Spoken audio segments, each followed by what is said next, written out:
Good morning, everyone, and welcome to our weekly Parsha class, Sunday morning Parsha class, Parsha of Vayeishev. Thank you for joining us, L'chaim. We are getting deep into the story of Joseph. We all know the story of Joseph. It's a fascinating story. It's a fascinating read. I'm a little bit confused. It is. What?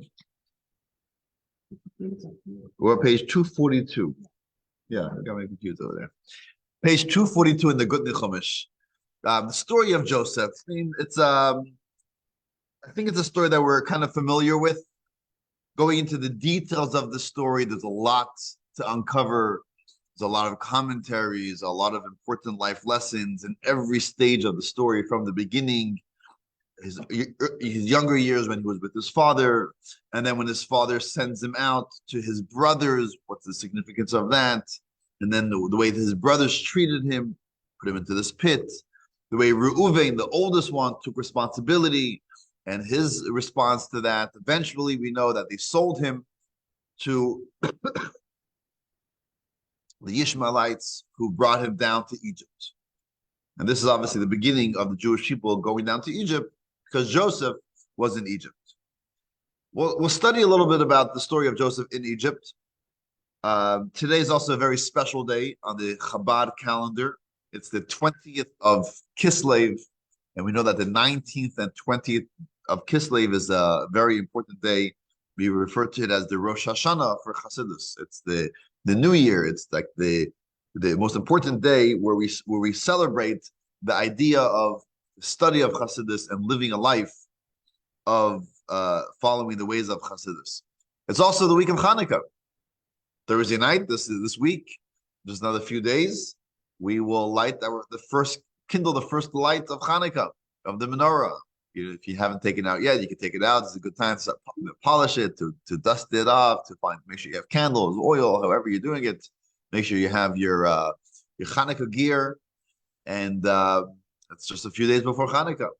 I know some of us don't have it with us, but we'll make the best of it. But yeah, so Hanukkah is coming up. So we always try to see some of the themes of the things that's happening on the calendar during the week. We try to look at the weekly Parsha to see that connection. Obviously, Hanukkah, it's the idea of light. A little amount of light dispels lots of darkness. And boy, do we need light in this time that we're living in now. So let's talk. We'll read a few verses inside as we discuss a little bit about Joseph, his life story. Okay, so we're gonna kind of jump to the middle of the parsha. The beginning of the parsha opens up with Joseph, the jealousy that his brothers have to him. He's repeating these dreams that he had. These two dreams, which seem to be telling the story of rulership, of Joseph being a ruler over his brothers bowing to him, that are happy with it. Just adding, it's fueling the fire, it's bringing more jealousy and hatred from his brothers to Joseph. Joseph is loved by his father. His father puts on a very special garment, a special cloak that his father sews and puts on to Joseph. Joseph is sent to check out to see what his brothers are doing, how his brothers are doing in the field, and they take the opportunity. Initially, they want to kill him. Eventually, they put him in the pit and they sell him. And they come back to Jacob with the story that he was torn apart. He was killed by an animal, and that's it. He's died. And Jacob is mourning for 22 years. He is mourning, crying for the loss of his beloved Joseph. We have a story in the middle about Judah. He kind of leaves. His brothers are upset with him. Why did you tell us to sell him? We could have saved him. So he kind of leaves, and there's a story of his marriage and his children in this parsha as well. But let's jump back to Joseph. Joseph is brought down to Egypt. And what happens in Egypt? The Ishmaelites, they sell him to a man by the name of Potiphar. Who is Potiphar? Potiphar is an officer in the palace. He is one of Pharaoh's officers, and he is known as the Sar HaTabachim. I mean, he's like in charge, the minister in charge of the butchers. He's in charge of the kitchen. Sar HaTabachim, which evidently was a very prestigious job. And he had, I guess, workers, he had employees, he had people working under him. So he buys Joseph, and he has him as a slave, and he's working in his house. And evidently, Joseph becomes extremely successful. The Torah refers to him as a ish matzliach, a successful person. You know, this type of people where wherever they put their hands on, there's success. It just works out. The most difficult situation, you put them in, suddenly there's success. Suddenly the tables are turned. Suddenly there's just like a blessing in their hands. And this is what Joseph had as well. He was the ish matzliach, very successful. And before you know it, he's basically in charge. And there's one person who's really making issues for Joseph, because Joseph is just trying to do his job. He's a Jewish slave in Egypt. He's a foreigner. He doesn't feel part of the society, part of the culture. He's just trying to do his job, stay out of trouble. And there's one person who's trying to schlep him into trouble. And who is that? That is the wife of his boss, Potiphar's wife. And she is very attached to him. And she wants to sin with him and wants to live with him. And he is trying to avoid her. And whatever he does, she's after him. And at one point, the Torah says, it was a holiday. And on holiday, everyone went out. They went out for service. You know, they all left. And there's only one person at home. Well, Joseph himself was home. And then the wife of Potiphar says, you know what, I'm not feeling well today. I'm going to stay home. And she tries to use out this moment to sin with Joseph.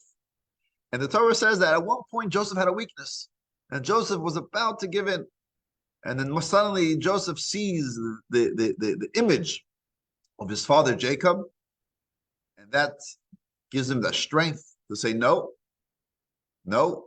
and it's not the right thing to do. I could overcome this challenge. I could overcome this weakness. And he runs away.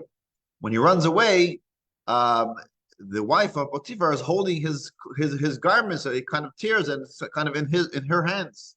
When her husband comes home, he says, "Listen, this Jewish slave that we have tried to sin with me, and look, I started screaming, and he ran away. Here's his coat." Before you know it, Joseph ends up in prison. Now Joseph is in prison.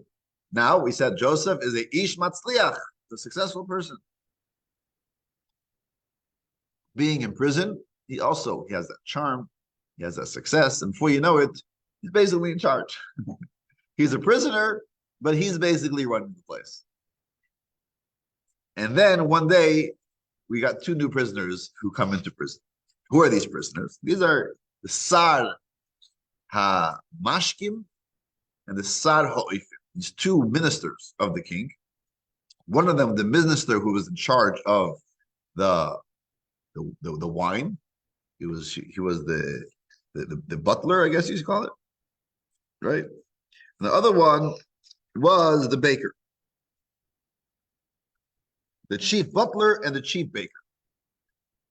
They come into prison, and Joseph again kind of befriends them, and they have these two dreams, and these are mysterious dreams.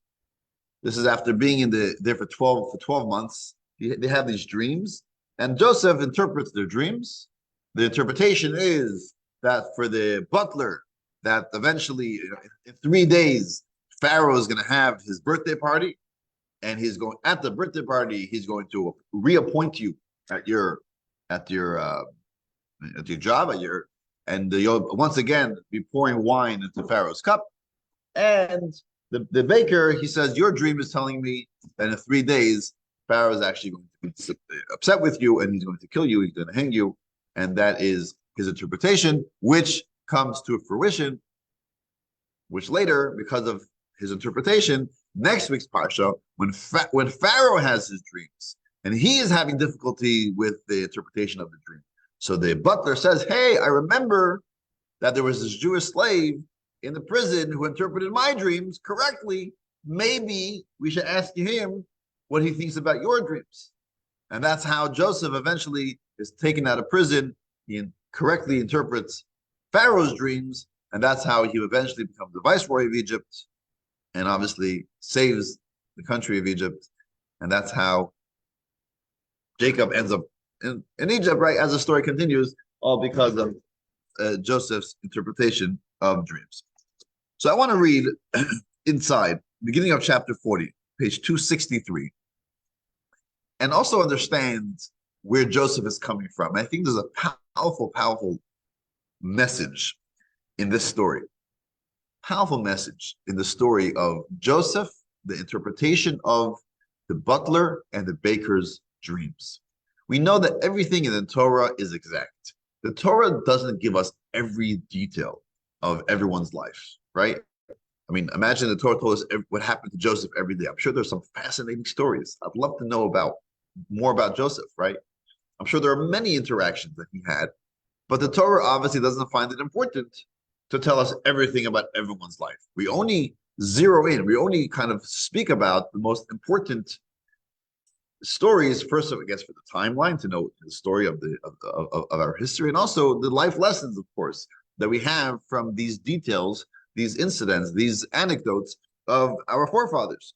So the fact that the Torah spent so much time, so much ink is spilled on the story of the baker and the butler, and we go into great detail of their dreams, how the butler had these three branches of grapes, and he was squeezing them into Pharaoh's cup.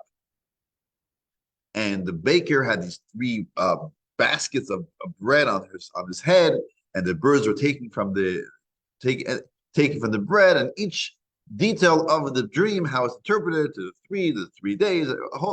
Why is that so important?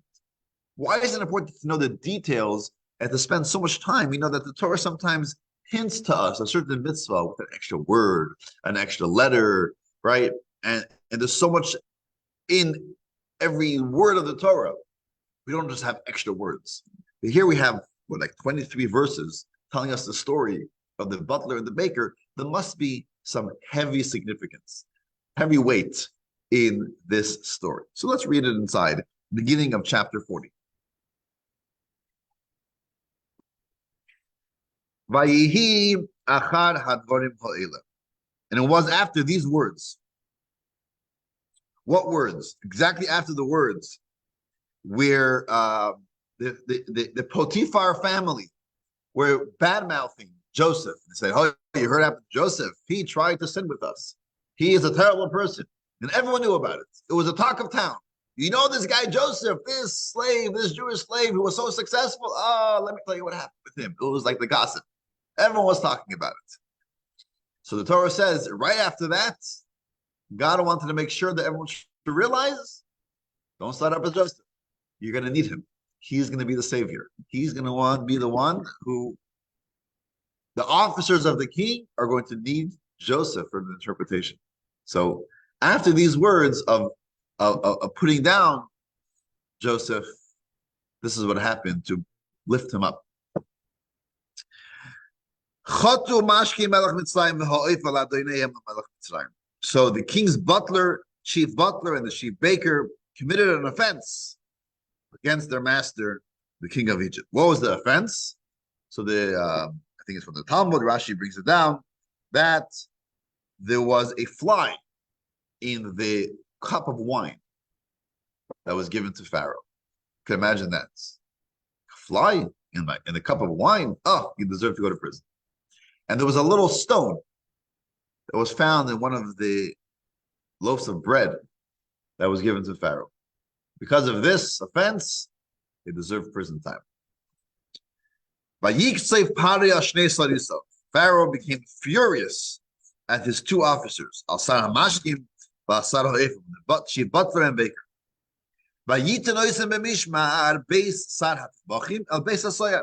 So he places them in the custody of the chief butcher's house, in the prison, the same prison where Joseph was held. That same prison, that's where you're going.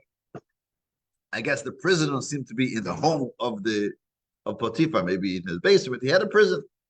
And that's the prison where Joseph was, and that's the prison where the chief butler and baker were sent to. Vayifkoid sar hatabachim es Yosef itam vayishar es Yosef. So the chief butcher assigned Joseph to be with them, and he attended to them. Vayihyu yamim b'mishmar, and they were there for many days. And we learn out from various verses that when the Torah says many days, it refers to 12 months.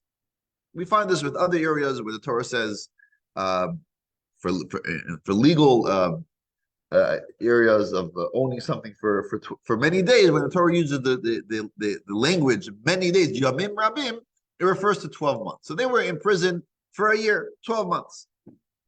And one day, verse 5, one night, both of them, the king of Egypt's butler and baker, they had a dream.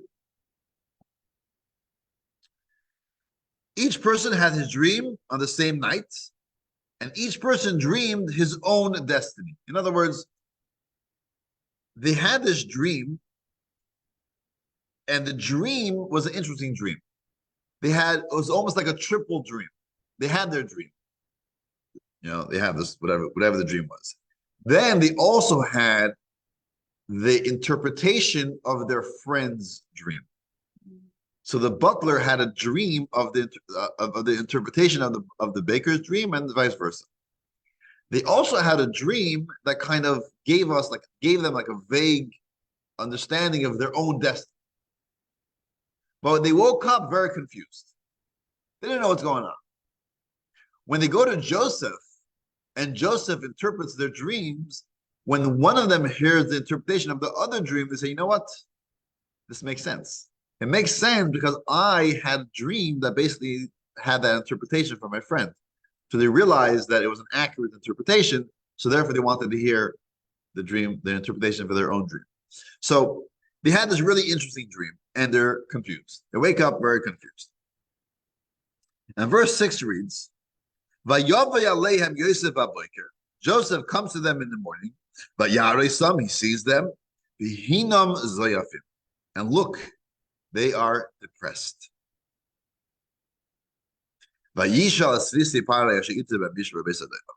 So he asks them, Madua pnechem ro'im hayom? Why do your faces look so down today? And they respond, listen, we had a dream. We didn't know the interpretation. And that's why we're down. And Joseph says, okay, tell me the dream. They tell him the dream, and he interprets it.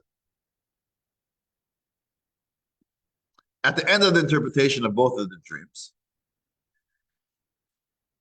Joseph says, he tells the butler, listen, in 3 days, you're going to go to Pharaoh, and he's going to reappoint you.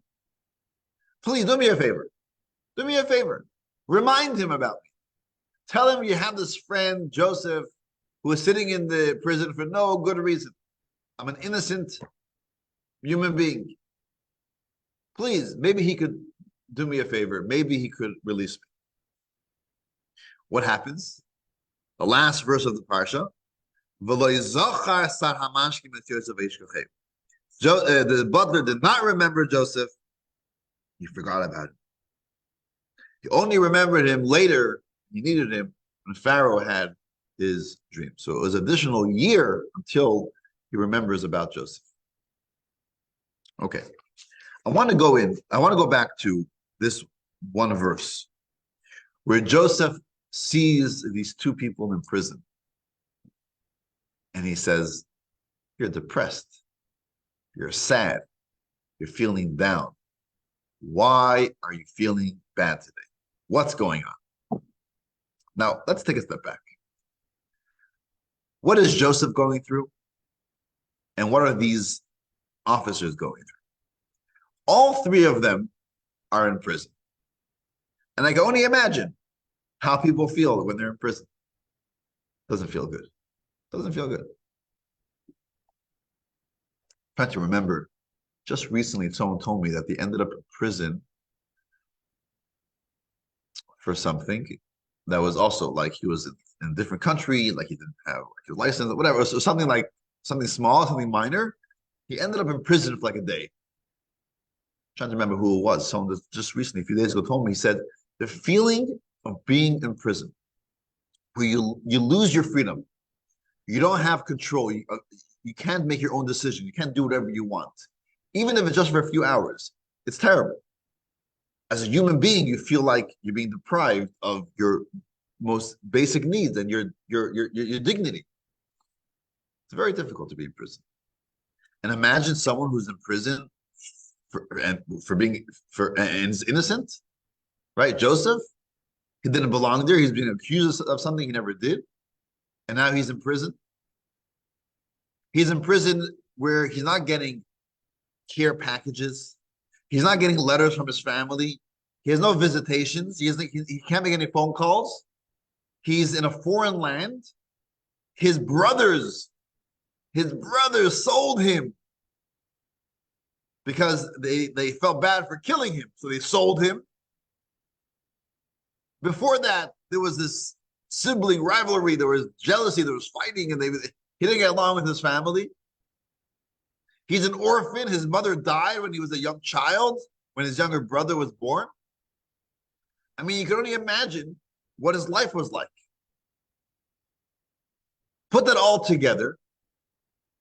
How would you feel in the morning when you're in prison for who knows how long? You don't know. There's no sentence. It's not like, hey, you know that in 2 years you'll be out. You might be there for life. And with all that baggage that's coming with. And then he sees these two officers who did commit an offense. I mean, you can imagine what the offense was, right? Because there's a little stone and a piece of bread, and there was a fly in someone's cup. Okay, so they're in prison now for 12 months. They also don't know what's going to be. Who's happy? Who isn't depressed? Who isn't sad? Joseph wakes up one morning and he sees these two officers. Now, who are these officers? These are officers of the king of Pharaoh. These are officers who are connected to the officer, the chief butcher. These are people who Joseph probably has animosity to. He probably is upset with. This is the officers of Pharaoh who doesn't care for me. These are the people who put me into prison. He wakes up one morning, and what does he see? He sees that they're sad. I guess they were more sad today than they were yesterday. What would I do if I was in that place? I'll say, good, I'm happy you're sad. I don't care about you because first of all, I'm thinking about myself. I'm upset. I'm sad. I'm in this terrible predicament. I'm depressed. I don't see any value in life, etc., etc., etc. And I'm just going to be under my covers and forget about the world. What does the Torah say? That Joseph sees these two people and he asks them one question. He says, Madua pneichem ro'im hayom? Why are you sad today? Why are you sad today? And guess what? These 4 words, Madua pneichem ro'im hayom? Why are you sad today? These 4 words change the entire trajectory of the Jewish people. For Joseph himself, because he eventually was taken out because of this interpretation of the dreams, and obviously for the entire Egypt, he saved them from the famine, and eventually reuniting him with Jacob. It all happened because of what? Because Joseph didn't ignore these 2 officers. Joseph, who himself was struggling, he could have ignored these 2 officers. He says, you know what? You're sad? First of all, I don't care. And second of all, you're sad because you deserve it. No, that's not what he said. He says, tell me, what's going on? And he didn't just keep it at that. He listened to the details of their story. Tell me your dream. I'm all ears. He listened to the details of one. He listened to the details of the other. He thought about it. He interpreted it. He spent time with them. And that eventually paid back. Not immediately, because the Parsha ends with the butler did not remember Joseph. It's only in next week's Parsha do we find out that eventually it did pay back. Which both is, by the way, is a very important lesson. Because on the one hand, even if the Parsha ends, if the story ended with this Parsha, it's still a powerful lesson. Because we don't do this because we're going to be repaid. We do this because this is the right thing. The right thing is, you see someone, you say, hello, how are you? How can I help? You don't look good today. What's going on? Is that going to benefit me? Not necessarily. Even if the Parsha, even if the story would end with this story, the end is the butler forgot Joseph. End of story. Okay, that's already a powerful lesson. The powerful lesson is be like Joseph. No matter how sad you are, no matter what's going on in your life, no matter who you're looking at, someone that perhaps you have a negative feeling to, you have hatred to that person. You see that they're sad, you see that something's wrong. All you have to do is ask that question. How are you today? What's going on? That's A. B is that eventually, if you wait long enough, you'll see how it will come back. You will benefit from this as well, not just personally, but there'll be a benefit for the entire world. Like I will start with Joseph, it benefited him personally, but not only that, but it benefited the entire region.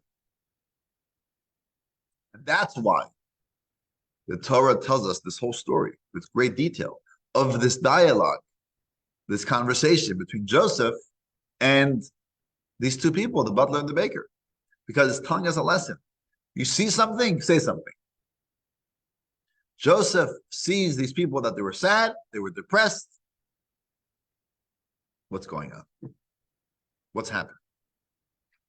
And powerful, powerful lesson. There's this person, I wrote down his name, give me a second. His name was Jerome Motto. I think that's how you pronounce it. Jerome Motto was a psychologist, passed away just a number of years ago, 2015, living in San Francisco. I think he was originally from Europe. And he did a study on suicide prevention. And he started off with, he basically came up with this, I think it's the only scientifically proven method that works for suicide prevention, at least to a degree. And it's something called care letters, where his clinic, or whatever, his office, would send letters to people who were like clinically depressed or whatever. They had, obviously, they knew who to send it to. And the letters were like very short letters, maybe like one paragraph. And they would send it like once a month to these people. And it was a care letter. It was like, hey, how are you? It was like just like a nice, positive interaction. We're thinking of you. How are you? Some type of caring message in this letter. And it would start off sending it once a month, and they would send it once every 3 months. And they actually studied it. There was a blind study, and they saw how this actually helped prevent suicide.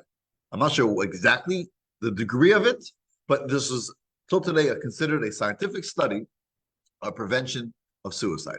Just sending a care letter, caring letter.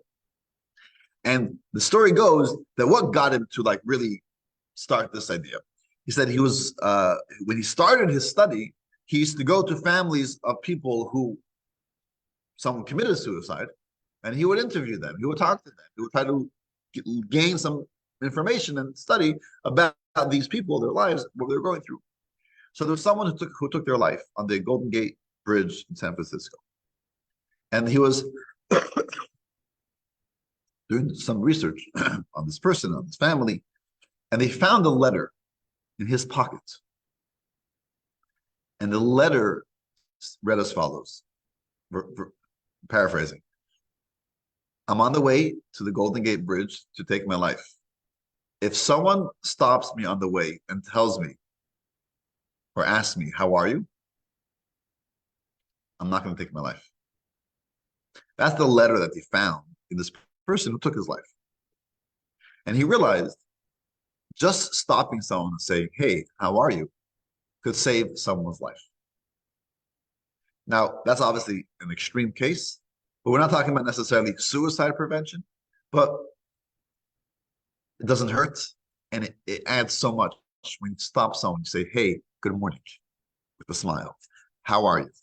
Right? Sometimes we come and we're just so much on our head, so much on our plate. We're thinking about a million things. I don't have time for other people. Okay. You don't have to sit down and have long conversations. All it takes is saying, hey, good morning.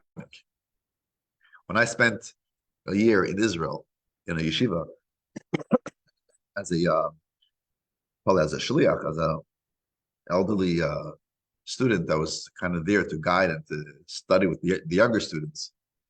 Someone told me before I went, I said, I have a very good tip for you. He says, every morning when everyone's running to like first class at 7:30 or 7 o'clock in the morning, we started yeshiva. And everyone's tired. Everyone just rolled out of bed and everyone's trying to get there on time. And then, the place where everyone's gathering is the coffee stand. But everyone wants to good coffee so we can sit down and start our studies. So while you're there, just tell everyone good morning, not just an announcement. Every person you pass, tell them good morning. And I started doing that. And you see the reaction of people that they're like rolling out of bed, they're tired. Oh, it's so early, you gotta get to class. Hey, good morning with a smile. And suddenly it's like, And later in the year, someone told me, your good morning is really, really like give us like a charge for the. And if I didn't say good morning to someone, like, hey, Mendel, you forgot to tell me good morning, right? Just that good morning when you meet someone could change their day, even just change their mood for whatever, for a few minutes. But it makes such a powerful change. And it's so easy, it's so simple. So easy and so simple. Now, we're coming up to the holiday of Hanukkah, as you mentioned, right? And Hanukkah is a time where the theme of Hanukkah is dispelling darkness, a little light. You add a little candle, a little flame, it dispels so much darkness. And the mitzvah of Hanukkah, as we know, is to dispel the darkness outside, right? We light public menorahs. Many have the custom, we light menorahs in our window. Everyone should see it. It should be public. And sometimes we feel, who's going to see it? Who knows about it? I'll just light up my own little room, my own little house. I'll bring light into the house. But why do I need to spread the lights to others? And this is really the theme of spreading the lights. You never know who's going to walk by. Don't just think about our own little selves. Let's think about our surroundings as well. So this is another story. I think it's amazing. I just read it last night. The story that I looked up because it was so astonishing to me. Like, wow, really? I looked it up. The story goes where there was two Chabad boys who were traveling India. And they were traveling India because they were trying to meet some of the local Jews over there. And they end up in the city called, what's it called? Kolkata? Is that how you pronounce it? In India. And Calcutta, as it is, right? Calcutta, India. And they're speaking to this guy there, a Jewish guy. Oh, and today in Calcutta, there are many Jews, like everywhere in India, everywhere around the world. He says, listen, let me tell you something that happened in 1991. I was perhaps the only Jew, at least that I know of, in Calcutta. I mean, who was living in Calcutta at the time, right? I was living here alone, very lonely as a Jew in Calcutta, India. And it came Hanukkah. And I had my own menorah. But I was debating what to do with my menorah. Because my instinct was telling me, just light it inside my house. No one should see it. I mean, who's here in Calcutta, India? Right? It's just me. There's no other Jews here. And then I was kind of inside. I was debating, you know what? Maybe I should put it. Maybe I should put it in the window. You never know. And he said, you know what? I'll put it in the window. So he puts it in the window. Who's going to see it? I don't know. But I guess it's Hanukkah, whatever. I'll light up the street, He sits down on his couch and he turns on the television. And he's kind of going through some channels, flipping through channels. And then he suddenly sees a Jewish event. What was it? It was what we call Hanukkah Live. It started in 1989.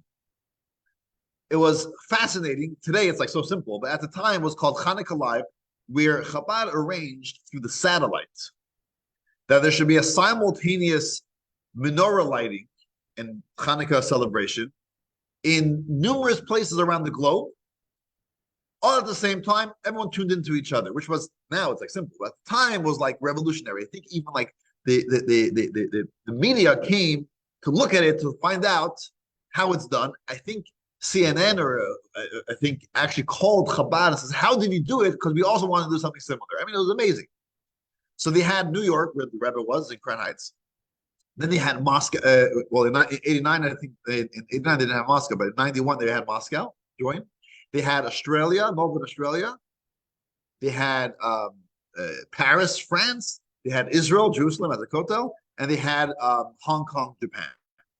These were the countries that were all joining simultaneously into this menorah lighting and Hanukkah celebration. The Rebbe spoke, and his words were heard live in all these places. It was a big deal, and it was on the channel TV. So this guy in Kolkata, India, is flipping through channels, and he sees a Hanukkah celebration. Oh, let me tune in, let me listen. And he's listening, it's fascinating. And then the Rebbe starts to speak. And he spoke in Yiddish, but there was someone, what's it called, like translating into English. And the Rebbe is saying how amazing this is.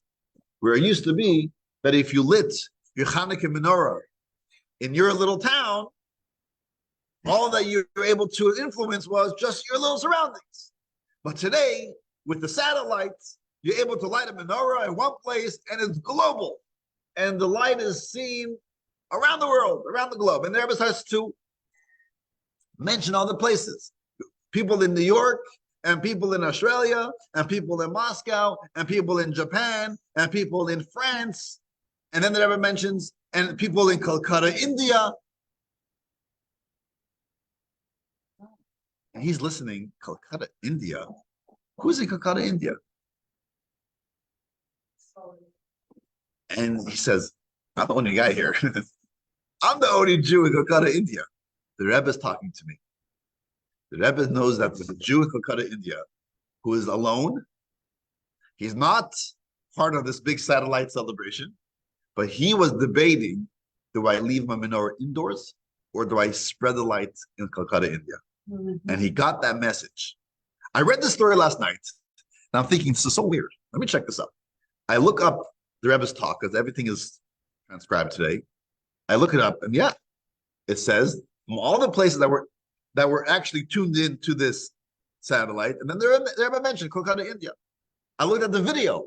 There's a video of it that's recorded, and that's Rebbe. So I asked people, I said, do people remember this at the time? Like, what were people thinking? And the answer that I got was, at the time, no one knew what the Rebbe is talking about. Why would the Rebbe mention Kolkata, India, from like out of the blue? All the other places were places that were part of the satellite, right? Moscow and France and Australia. They were all the communities that were listening live. Kolkata, India, like what? So the idea that wherever we are, wherever we may be, Kolkata, India, we may be in New Orleans, we may be in Philadelphia, wherever we are, we could just think about ourselves and say, Hanukkah, family time. We're going to have a little family celebration, and that's what it's going to be. Or we could say, think about someone else. Think about a neighbor. Think about someone else. Make the phone call. That's all it is. Why are you sad today? Think about someone else who could enjoy a good Hanukkah donut, a jelly donut, a latke, a menorah lighting, a little celebration, or just a little phone call and say, hey, happy Hanukkah.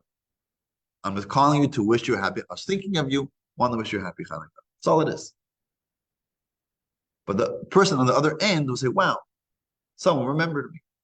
Mm-hmm. Now my Hanukkah is more uplifted. It's all it takes.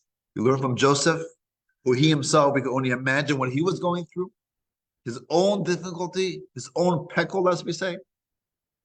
And he could, and rightfully so. It would have been justified for him to say, I'm not interested. I don't like you. I don't know you. I don't care for you. I am so involved with my own pain, my own situation, my own difficulties. I'm not thinking about anyone else. And guess what? We would say, justified. It makes sense. How could we expect otherwise? The Torah tells us that that's not who Joseph was, and the Torah is a life lesson. Joseph saw someone else who was sad, who also rightfully so. He's in prison. Of course he's sad. Joseph said, no. Why are you sad? Because of those 4 words, change history. Really changes history. All we need to do is see someone, say something. Say, Hey, how are you today? What's going on? Good morning, good afternoon, good evening, happy Hanukkah. Don't say it's simple, it's free, it doesn't cost any money. But we can really make a difference, a very powerful difference in someone else's life. So I leave you with that. Thank you for joining us for this Parsha class, and see you next week for our Thursday Parsha class.